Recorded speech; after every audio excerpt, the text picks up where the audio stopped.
کولې وای کچکول مې ګرځو په یو کال کې ماله په یو کال کې چا یو دینار او یو اشرفه هم رانه کړه یو کال مسلسل وګرځېدم لوږې مې برداشت کړې تر دې چې په کباړ کې به د سپو روړلې چرګوټي د سپو غوښه اومه غوښه مې مسلسل وخوړه او دربار ته مې ځان راورسو یو کال مې مسلسل مرداره وخوړه او در ته راورسېدم بس هغه تکبر چې گویا رانه ووته حضرت کې ما په خبرو کې یو کمالو وای د هغه په دغه سره زما د زړه نه د گورنرۍ هغه نشه ووته چې سوالګرم انساني ما کې انسانیت والا ماده پیدا شو د ما محترم اوس خبره کوم چې درجه بیا څنګه میلاویږي سخته خو میلاو شوې ده خو بیا ورپسې د درجې خبرم کو خدای سره ربط زما او ستا نشته وای جنید بغدادي رحمت الله علیه له یو گورنر راغی هغه گورنر د جنید بغدادي رحمت الله علیه په مجلس کې کېناسته وی حضرت ستا باطن کې یو کمال دی هغه کمال ما ته حواله کړه نو دا جنید بغدادي رحمت الله علیه ورته په خندا شو دی پوه شو وی حضرت که په پیسو باندې وی نو پیسې هم در کوم ګورنري او که مفت یې راکې نو نور علی نور ده هغه ورته جواب کې وی دا خانقاه پیسو ولا خانقاه نه ده دلته مونږ پیسې د چا نه ناخلو چې ته ماله پیسې راکا دا داسې خانقاه ده چې دې دراننوتو ته مخکې لاس د جیب نه ډک روزي او په خانقاه کې په خپله غورځئ زه انسان ته نه ویم چې مال راکا زه بره ذات ته ویم چې خدایا زما پلان کې غرض دی دا پوره کا دغه ذات ته دغه انسان په زړه کې واچوي او دلته خانقاه ته رارسوي انسان ته ولې ویم ایمان خبره ده جی وی حضرت دغه سي ایمان د مام پکار دی جوړېږم څنګه جوړېږم خدای سره به مې رابطه څنګه جوړېږي او مفت په پیسو ورکوم نو مفت هم نه درکوم ځکه چې تا سره به بیا قدرداني ني مفت مشورې د بعد خلک مفت مشورې خلکو له ورکوي د ځان نه بس تاسو هلکه چاته تپوس هم نه کړی او مشورې هلکه که دا پلان کې کار دی وکړو نو لږ به ډېر مناسب علن کی امام شافعی رحمت اللہ علیہ فرمائی ولا تعطین الرای الا من لا یرید فلا انت محمود ولا الرأی نافع چا دنه ترکمه پورې سم مشوره نه د غوښته رای ګوله ورنکه چا دنه مولوی صاحب د مسلې تپوس نه کړي د ځان نه چاته مسلې اونوي زکا فلا انت محمود ولا الرأی نافع نبت استایل شو نبستا د مشوره او مسله فایده ورکی دی بنده ځان نه به چاته مسلې نه وي او نه به چاته د ځان نه رای وي خپل ځان سپکول په دې کې دي عالم سړی ځان سپک په دې کې چې د ځان نه خلکو ته مسلې وي تپوس یې ترې کړی او په لارو کوڅو کې مسلې وي او عام سړی جرګو والا سړی سپک ځان په دې کې چې د ځان نه خلکو له مفت مشورې کې خلک وایي مړه دا اوسګار خیل دی مفت به چاله څه نه ورکوي نو حضرت ورته مفت نه میلاویږي البته خانقاه کې به زمانه تیرې توجه کوي د خبرې ته جي وی پاتې شو مجي خانقاه کې پاتې شو یو پنځه شپږ ورځې تېرې کړې گورنر دی د یو لوی علاقې گورنر دی لکه وزیر اعلی ته راګیر کې په مجلس کې ګیر کې د خانقاه کې او بارې نه پرېږدي پنځه ورځې مسلسلې خانقاه کې بند که ورته وایي داسې کار وکړه چې په کوم علاقه کې گورنر وي په هغه علاقه کې د ګندکو دکان کول وکړه ګندک دا پنساریان پېژني یو بوټی غوندې دی ډېر څښا بوی کوي ډېره بدبویي ترې خېږي د حضرت زه خو په دغه علاقه کې زما ډېر نام دی زه خو نامې جامې والا بنده یم زما خو خلک زما در ته خو خلک فیصلو له راځي دوه مسلمانان چې خپلو کې انخلي یا پیسو ته ضرورت شي زما در و دروازې ته ودرېږي زه پیسې ورکوم نن به زه بیخ ته ناست یم دوکان ته به ناست یم هغو ته یې که دا کار کولی شي وکړه ورنه نه ښیم به دی پوه شو لا هغه په هغه علاقه کې د ګندکو دوکان کولو کړ چې خلکو ته پته ولګي د گورنر صاحب دومره ګیا گزره دی چې د ګندکو دوکان یې کولو که چې څښا بویندې څوک پې دوکان ته هم نه راته کال برابر شو جنید بغدادي خانقاه ته واپس راغی حضرت کال برابر شو وی تا ورځې شمارلې دا خو ما ته نامنظوره ده دوباره وکړه خو ورځې به نه شمارې وی حضرت ډېر وشرمېدم ډېر ذلیل شوم په خپله علاقه کې وی دا کار که کولی شي صحیح ده که نه پرېږدوه بیا زما محترمو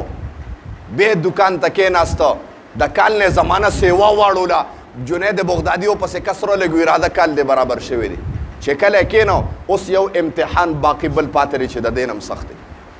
توجه کوي د خبره ته حضرت د دینه بس امتحان سي زه خو ذلیل شوم ما خو دکان کړی دی یو خو د بدبویه د وجنه چې زما په دکان به خلک تېرېده په خوله به یې لاس کېښوده ما ته داسې ښکاره کېده چې دا زما د دکان نه دا زما د ګورنر نه کرکه کوي زما محترمو یا داسې زمانه شوه وی ما ته یو امتحان بل پاتې دی که پوره کولی شي صحیح ده کنې نیمه کې ځان ځغلوه او ته حضرت زما حاجت ته عرض کوم وی اوس به داسې کار وکړې چې په کومه علاقه کې ته ګورنر وې یو کچکولې وله ورکه زه وي په دغه بازار کې خیر راغونډوه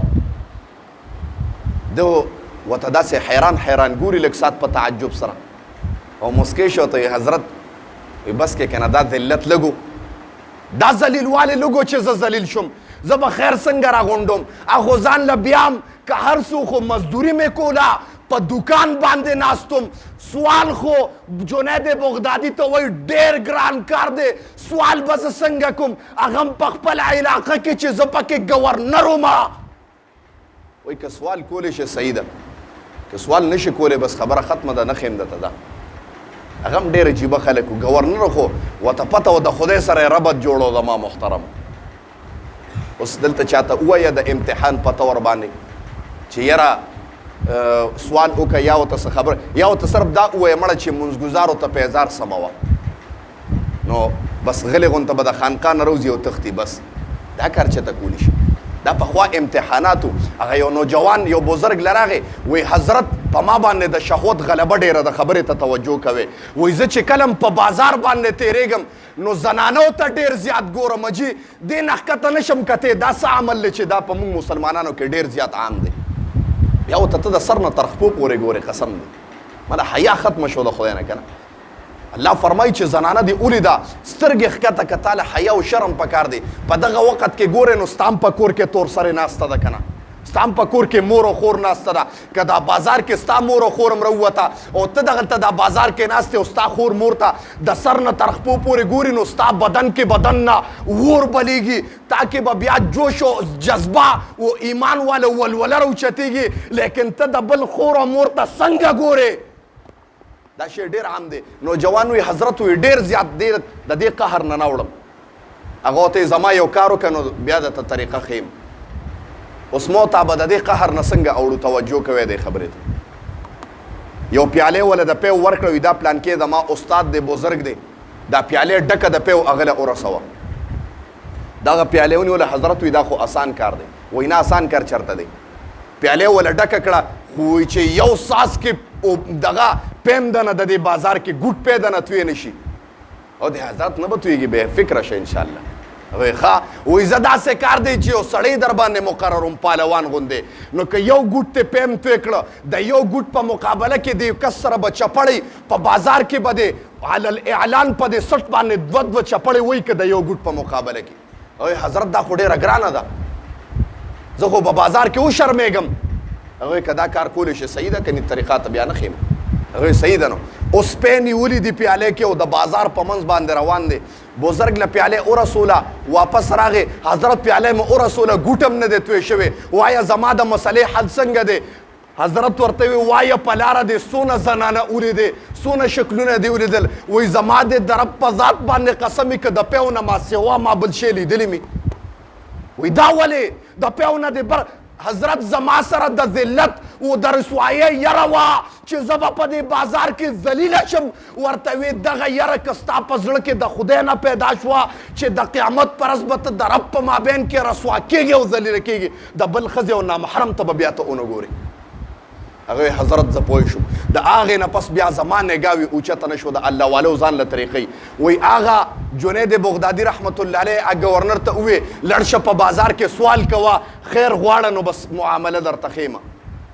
هغه ډېر مجبوره شه ډېر په دغه باندې شلېدلې کپړې ګورنر واچولې سوال دپاره راووته بازار ته اول خو یو طرف ته ډېر ولاړو زړه نه شو کولی چې دا ګورنر چې ټوله زمانه بادشاهي تخت باندې ناست دی شاهي زمانه تېره کړې ده نن به زه انساني درد ته ولاړ یم او خلکو ته به ویم چې ماله خیر راکړي ډېر ګران کار دی زما محترم تاسو خو دا ازموده چته وکړئ چاته ووایه دلته په ناشنا ښار کې ودرېږه او سوال چته وکړه تا ته به د دې خبرې اندازه وشي چې سوال د انسان نه ډېر ګران کار دی زما محترمو وایي وای چې ودرېدم په ړومبي پیره کې چاله ورلم هغې پیژندم ما ته وایي زما شکل د سوالګرو نه ښکاره کېده ما شاهي زمانه تېره کړې وه شهزاده ښکارېدم ما ته یې ویې تاله شرم پکار دی ته دومره ګیا ګزرا شوې چې ته نن سوال کې ظالمه ما ته وایي مزدوري کوه د شکل نه خو سوالګر نه ښکارې دیاړي کوه خیر څه نه غواړې وایي په دې سینه کې راله ګزار راکړه او ټیلې راکړه ویې روې غورځولم وایي غوسه هم ډېره زیاته راله او جوشېدم ما وی ورګه زه به بیا د ګورنۍ په تخت باندې کښېنم ستاسو به زه غول شملې کړم او په تاسو باندې به اوس کم بیا غوسه ومه ډېر زیات وایي چې د چا در له به ورتلم زما محترمو نه صبرېدم حضرت راته ویلي یو کال به مسلسل بیک غواړې بیک سوال به غواړې لکه نن چې کولې وایي کچکول مې ګرځو په یو کال کې ماله په یو کال کې چا یو دینار او یو اشرفه هم رانه کړه یو کال مسلسل وګرځېدم لوږې مې برداشت کړې تر دې چې په کباړ کې به د سپو روړلې چرګوټي د سپو غوښه اومه غوښه مې مسلسل وخوړه او دربار ته مې ځان راورسو یو کال مې مسلسل مرداره وخوړه او در ته راورسېدم بس هغه تکبر چې ګویا رانه ووته حضرت کې ما په خبرو کې یو کمالو وایي د هغه په دغه سره زما د زړه نه د ګورنرۍ هغه نشه ووته چې سوالګرم انساني ما کې انسانیت والا ماده پیدا شو د ما محترم اوس خبره کوم چې درجه بیا څنګه میلاویږي سخته خو میلاو شوې ده خو بیا ورپسې د درجې خبره هم کوو وایي چې رالم ما ورته حضرت یو کال مسلسل اوشه چا یو روپۍ هم نه ده راکړې یو روپۍ څه کې حضرت تر دې چې سپو به د کساب نه څه چیچړه راوتښتوله هغه سپې به مې وو هغه نه به مې چیچړه واغېشته او په هغې باندې به مې ګزاره کوله حضرت مرداره مې خوړلي دي اومې غوښې مې خوړلي دي په ډیران مې مړه چرګان خوړلي دي حضرت چا یو روپۍ او یو دینار ماله په یو کال کې رانه که اوس تا خوښه ده که وایي چې دوباره بیا وځه چې بیا وځم حضرت ورته یې باس کښېنه خانقاه کې بندي کړه چې یو 15 ورځې اوس شوې حضرت ورته وی ځه تا ته الله چې کوم شی دغه کړی تا ته میلاو دی ځه مانه ستا زړه کې چې کوم نورانیت به راته او نورانیت والا اساس کې د انسان په زړه کې د الله والو په زړه کې چې ابتدا کې نورانیت والا اساس کې راغورځېږي چې موږ ته د دې پته نشته چې دا څه شی دی وایي هغه اساس کې ستا زړه ته راپرېوتی دی ځه وای ما حضرت اوس خدا در نشم پرېښودی وایي زه یې په زوره باندې را رسخت کړم دغه کس څوک و زما محترم اوس درته وایم هغه کس ګورنر چې هغه علامه شبلي رحمت الله علیه وایي د هغه نه بیا علامه شبلي رحمت الله علیه جوړ شه اوس پایه او مرتبه څونه ورسېده وایي په لاره باندې را روان وم اودس مې وکړه بیا رب ورسره هم کلامي کوله خدای ورسره خبرې شروع کړې وې خدای ورسره مکالمه شروع کړې وه خدای به ورسره گفتگو کوله خدای به ورسره دیدار کو زما محترمو په لاره را روان دی اودس یې کړی دی خدای ورته اواز وکړه او شبلي تا کې دومره تکبر داسې شي نه دی ته نن د جومات امام تاکہ دمرا تکبر دسی شدے سینہ دے رئیستے دا اللہ فرمائی لا تمشی فی الارض مرحا زما پزمکا باندے سینہ استن کے دے نگرزی تاکہ تکبر دا کم زینہ دے ماوی رب ما کے تکبر کم دے ما ترب آوازو کا شبلی کستا ٹول ہرس دے بندگانو تخکارکم قسم دے چے سوک دا پسی منظم ہونے کی خدای را تدووے پلا را روانو منزل امامم بیا دا جمعات و امام خدای ته وې زما خدای سره بیا ګپ جوړ شوی و زما محترم زم قسم د خدای سره ګپ جوړ کې د انسانانو په دغه باندې خدای سره رابطه جوړه کا ته ودرېږه د شپې مسلسل یو کال تهجد وکړه ته بیا یو کال کې یو ورځ قضا کا زما د درب په ذات باندې قسم چې د بر نه به تا ته اواز راځي چې بنده ته نن ولې ما سره کلام ته نه ودرېږي اوکه یو کال مسلسل تهجد قسم دې ته خو منزلم نه را دی د جمعې پرس کې را دی نو ستا ایمان باندې زلزله ده په آخري د خطبې په وخت کې یاره جي کار مې و د خدای نه لوی کار ستا کوم دی چې اواز درته خدای کړی دی لوی کار شته د انسان د خدای نه چې خدای ته اواز وکړي که تا ته د دې وخت ایسیچو اعلان وکړو کارونه به د پریخي په منډه به تاړې ته وې لیکن بره کم چې د دې ایسیچوګانو بره غټ ایسیچو دی هغه اواز کوي په تا باندې اډو لګي نه وایي زما کارو تا ته خدای دومره ګیا ګزره ښکاري نعوذ بالله من ذلک وی علامه شبلی رحمت الله علیه فرمای ما اوې زما محترمو چې د خدای سره ګپ جوړ شو تاسو د خدای سره ګپ جوړ کې وی ماته اوې چې تا کې تکبر دی ستا ټول عیبونه ښکاره کم خلکو ته چې بیا در پسې مونځ نه کوي وایي ما رب سره ګب او ربط جوړ کړ ما ورته خدایه ته زما عیبونه ښکاره کړه زه به ستا رحم خلکو ته ښکاره کړم قسم دې ستا د رحم او زما د راز چې کومې خبرې تا سره شوي دي خدایه ټول خلکو ته به ستا هغه رحم ښکاره کړم زما دې ستا په ذات قسم یې کوي یو قسم ستا عبادت وکړي وی ما خدای ته داسې ووی وی خدای راته موسکی شه ما ته آواز وکړه ما ته وی شبلي ته په ما پرده واچوه زه به په تا باندې پرده واچوم ټول شوق سره سبحان الله یو پیر سبحان الله و چې د حال وبنګي وی ما ته وی شبلي ته په ما پرده واچوه زه به په دا پرده واچوم زه وایم د رب دا ګپ څنګه جوړ شو زما محترمو خیر یې غوښتی و ګورنرو خیر یې غوښتی و مو تعالی قسم دی په عباداتو کې شرم راځي حاجي صاحب بله بېګا یو کس ته خبره وکړه ته که خدای ته هم ودرېږې مړه په ګنده کپړو کې ودرېږې او که بیا چېرته واده له خلاصې ځان دې سوټېټ بوټېټ کړي او روانې اجامته مو ته تازه وکړې ښه ښکلې چې ښه د بازغو کوتک او ښه سوټا بوټا ورته ښکاره شمه خو لیکن چې کله د رب دربار ته را روانې پسخا ګنده کپړو کې ودرېږي زه یم که د چا دروازې ته هم په دې کې ودرېدې قبول به نه کړي لیکن دا زما د رب ذات ته قسم دی چې تا جومات ته پرېږدي او تا خپل کور ته پرېږدي چې په ګنده کپړو کې رب ته ودرېږي رب بیا هم ستا لحاظ کوي چې زما بنده ما ته خو ودرېده که نه ما ته خو لاس په نامه شه که نه ما ته خو تندې ښکته که که نه زما محترم الله فرمایي یا ایها الذین آمنوا اتقوا الله الله وایي ما رب نه ویرېږئ حق تقاته څنګه چې زما په تاسو بندګانو باندې حق دی د هغه حق موافق ویرېږئ بیا زما د رب غیرت ګوره او زما د رب د ذات کارونه ګوره چې تا سره څنګه معامله کوم الله دې موږ له په دې باندې عمل کولو توفیق راکړي وصلی الله تعالی علی